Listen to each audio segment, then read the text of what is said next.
Demonstrirat ćemo rad Allegra programa za izdavanje fiskalnih računa. Pokretanjem Allegra aplikacije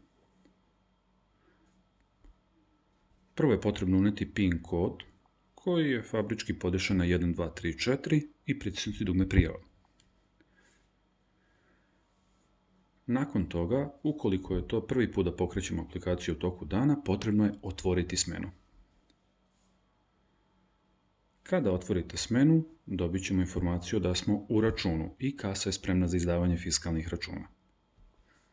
Ukoliko u toku dana niste izdavali račune ili prvi put palite uređaj, potrebno je uneti PIN kod bezbednosnog elementa. Ulazimo u meni, odaberemo opciju PFR i ukoliko je bezbednosni element ubačen, unećemo PIN kod i pritisnuti dugme Učitaj karticu. U ovom slučaju koristit ćemo demo verziju kako bismo mogli da izdajemo račune.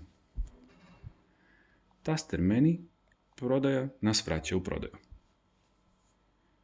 Za izdavanje običnog gotovinskog računa pritiskamo taster plus koji nam otvara spisak artikala koji su programirani.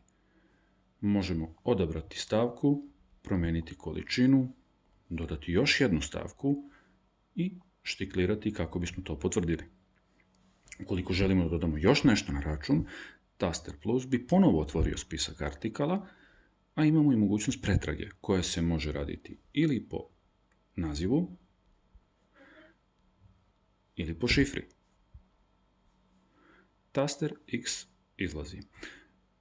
Plaćanje otvara mogućnosti plaćanja, gotovina, platna kartica, prenos na račun, predračun, avansna uplata. U ovom primjerom ćemo račun završiti gotovinom i pritisnuti dugme Plati.